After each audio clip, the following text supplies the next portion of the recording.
O que é energia? Entender o fenômeno da energia é uma das tarefas mais difíceis para quem está aprendendo ciências e também para quem está ensinando. Por ser um assunto tão complicado, mas ao mesmo tempo tão crucial, é possível que seja a grande chave entre o decorar, conseguir replicar nas provas e etc, e o realmente aprender. Esse vídeo é o primeiro de 3 vídeos sobre energia. Vai estar tudo aqui organizadinho na playlist, você assiste esse, depois assiste os outros. Se você curtir, não esquece de deixar o seu like aqui embaixo e de se inscrever no canal, que aí você vai receber os nossos materiais e também o YouTube vai te indicar outros conteúdos semelhantes que você vai gostar também. Então vamos lá. Meu nome é Paulo Lago e esse é o canal Ciência do Quê? A gente pode encontrar por aí muitos conceitos sobre o que é energia, nos livros didáticos ou até aí na internet, em outros vídeos. E normalmente se diz que é uma capacidade de se realizar trabalho ou que é alguma coisa que se conserva, e nada disso é errado, mas fica um pouco confuso porque também nada disso é de fato um conceito. São características do que é essa tal de energia, tá? E aí eu fui dar uma olhadinha na internet e eu encontrei isso daqui. Tudo é energia e isso é tudo o que há.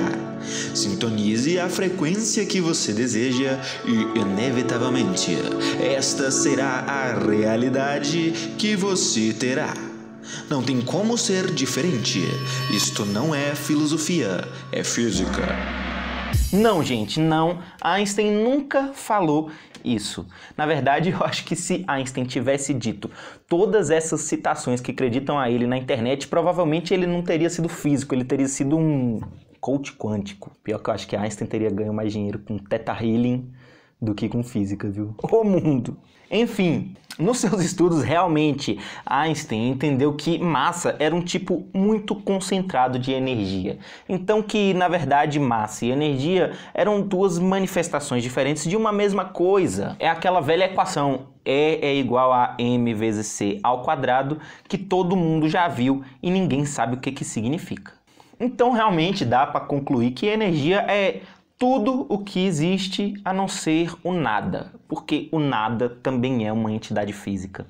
E de novo, provavelmente você não entendeu nada e nem eu também entendi, porque conceituar a energia, gente, é um trabalho muito complicado. Não é um trabalho para gente, é um trabalho para especialistas, para doutores, pós-doutores em física, e aí eles podem se preocupar em conceituar a energia. Existem muitos fenômenos que o conceito é tão complexo que a gente precisa desenvolver um entendimento muito mais aprofundado sobre aquele fenômeno para poder ser capaz, enfim, de conceituar de forma satisfatória.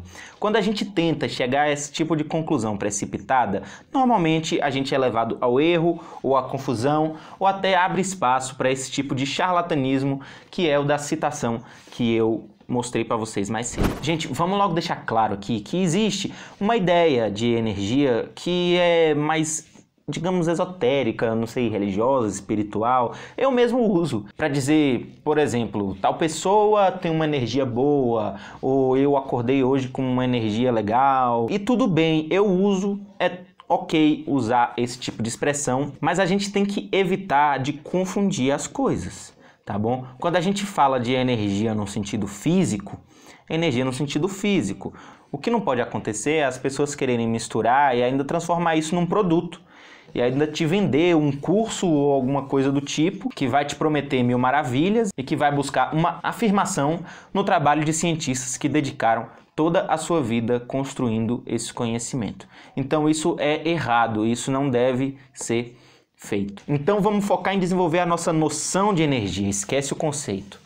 Para a gente entender melhor a energia, a gente tem que entender como é que funciona a interação energética entre os corpos quando acontece qualquer tipo de transformação física ou química e como é que a energia funciona ao longo dessas transformações. Isso já é bastante trabalho para a gente, é trabalho para todo o ensino médio e provavelmente para toda a faculdade também, se você for estudar química e estudar física na faculdade. Aí, se você quiser se tornar um especialista depois, vai lá, estuda fundo, mas saiba que você vai ter que se dedicar muito e que a resposta não vai vir fácil. A primeira coisa que você tem que entender sobre energia é que ela é uma propriedade de todas as coisas e que ela está envolvida nas transformações. Os corpos que fazem parte de um determinado sistema físico ou químico estão submetidos a um estado de energia. E quando sofrem transformações, eles passam a ocupar ou a ser submetidos a um estado de energia diferente daquele inicial. Sempre que isso acontece? Não. Não é sempre, mas a exceção você vai entender já já. Para vocês entenderem o que eu acabei de dizer, eu tenho que explicar para vocês o que é um estado e o que é um sistema. O sistema é uma fração, uma parte do espaço que eu quero analisar. Vamos supor, essa mesa. Essa mesa pode ser o meu sistema. E eu vou escolher esse espaço de acordo com a transformação ou o fenômeno que eu quero estudar, que eu quero compreender. Então, se eu estou estudando um determinado fenômeno que acontece no limite dessa mesa, eu posso usar esse espaço, que está aqui, compreende mais ou menos essa mesa, como um sistema, tá? E é importante a gente também entender que o universo é infinito, né? Então, qualquer sistema que você escolha para analisar um problema físico ou químico está contido necessariamente em outros sistemas maiores. Então, para qualquer sistema que você escolher, sempre vai ter coisas exteriores, coisas externas ao sistema. O estado, por sua vez, é o conjunto de propriedades desse sistema e das coisas que compõem esse sistema. O estado é algo que varia com o tempo, então essas propriedades de repente podem mudar com o tempo, e se essas propriedades mudam, o estado que configura esse sistema ou os objetos desse sistema muda também. Vamos entender então melhor essas propriedades. Elas podem ser divididas em propriedades intensivas e propriedades extensivas, esses dois grandes grupos. As propriedades intensivas são propriedades que são inerentes à substância. Como assim? Elas não dependem da massa. Provavelmente você já ouviu também essa definição. Mas isso significa que a propriedade intensiva, ela faz parte do âmago da coisa, ela faz parte da própria substância, ela é uma característica inerente. Então, quando você vai falar, por exemplo, da condutibilidade térmica de um material, é inerente àquele material, não importa quanto material tiver, vai ter a mesma. O calor específico ou a massa específica, tá? Então, elas não dependem da quantidade de matéria daquela coisa, elas só dependem das condições que aquela coisa está naquele momento, ou seja, dependem do estado. Então, uma outra propriedade intensiva muito importante é a temperatura. Vamos imaginar que a gente pega 2 copos com água e coloca dentro da geladeira, tá? E aí você vai tirar esses 2 copos da geladeira depois que já estiver geladinho, e aí você vai misturar os dois dentro de uma jarra. A temperatura não muda porque você misturou os 2 copos, você dobrou a massa de água, porém, a temperatura continua a mesma. Isso é porque a temperatura não depende da massa. A temperatura é uma medida molecular. Agora, a propriedade extensiva já é uma propriedade que depende da massa. Isso faz com que a propriedade extensiva seja uma propriedade inerente ao sistema. Por exemplo, a massa é uma propriedade extensiva, porque, obviamente, ela depende da massa. Quanto mais massa você tem. Então, se você está analisando um determinado espaço, a massa contida naquele espaço é uma propriedade extensiva daquele sistema, tá bom? Então, o estado do sistema vai depender da quantidade de massa que tem lá dentro. O mesmo vale, por exemplo, para a tal da energia. Então, a energia é uma propriedade extensiva. Ela depende da massa. Quanto mais massa, mais energia eu tenho no sistema. Então não faz sentido a gente falar de energia substancial. A gente fala de energia de um corpo ou a energia de um sistema, tá? A energia não é uma característica substancial de alguma coisa. E é por isso que, como muitas vezes quando a gente vai estudar um determinado sistema, a gente considera idealmente o sistema isolado, por exemplo, né? Que seria um sistema que não trocaria energia de nenhuma forma com o ambiente, o seu exterior. Então, não é possível fabricar dentro de um laboratório um sistema 100% isolado. A gente pode até fazer um que seja quase isolado, mas totalmente não tem como fazer, é impossível. Mas quando a gente pensa num sistema isolado, se a transformação acontece dentro desse sistema, mesmo que ela transite de um corpo para o outro, se a gente olhar de fora o sistema todo,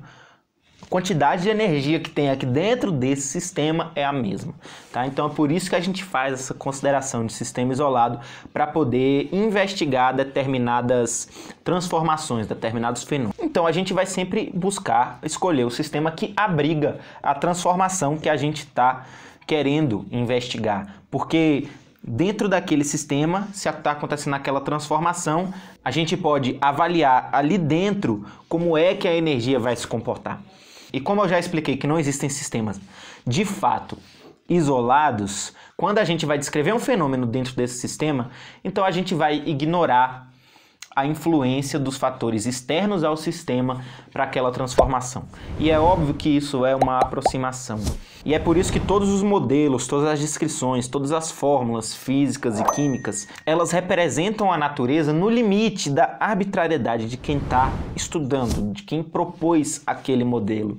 Porque sempre existem aproximações que são feitas de forma consciente, porque não tem como a gente levar em consideração todos os fatores no universo que podem influenciar naquela transformação.